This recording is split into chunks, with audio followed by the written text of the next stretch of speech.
সত্যি বলছি, যদি এটা বাস্তবায়িত হয় তাহলে জাস্ট চরম লেভেলের কিন্তু এটা বক্স অফিস কালেকশনস করবে, এবং আমি শিওর এইখানে দেবদার কিন্তু একটা বিরাট বিরাট বড় কিন্তু সাপোর্ট থাকতে পারে। এটুকু আমি শিওর শর্ট কিন্তু বলতে পারি।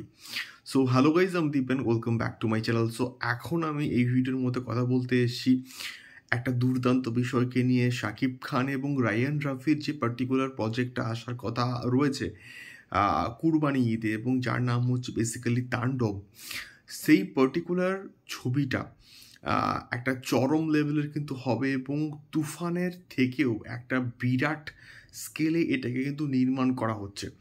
তো সেখানে নায়িকার নাম হিসেবে কিন্তু নাম উঠে আসছে রুক্মিণী মৈত্রের কথা। হ্যাঁ বন্ধুরা, এবং এই নামটা কিন্তু আমরা শুনতে পাচ্ছি যে তাণ্ডবে শাকিব খানের বিপরীতে আমরা রুক্মিণী মৈত্রকে দেখতে পাবো, এই খবরটা কিন্তু উঠে আসছে।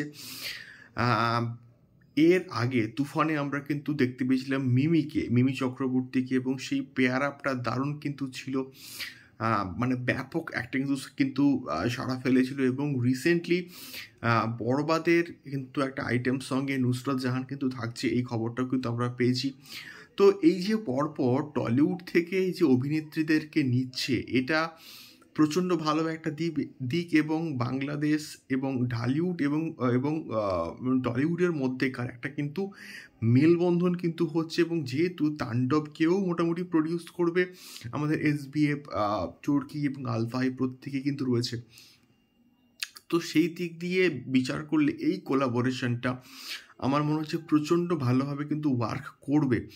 দেখা যাক কি হয়। অফিসিয়াল কনফার্মেশন কিন্তু খুব শীঘ্রই আমরা পাবো যে অ্যাকচুয়ালি তারা থাকছেন কিনা, বা থাকলে তাদের রুক্মিণী মৈত্রের স্ক্রিন টাইমিং কতক্ষণ থাকবে, বা কী ধরনের গল্প, খুব শীঘ্রই আমরা কিন্তু জানতে পারবো। বা স্টিল দেন ফিঙ্গার ক্রসড।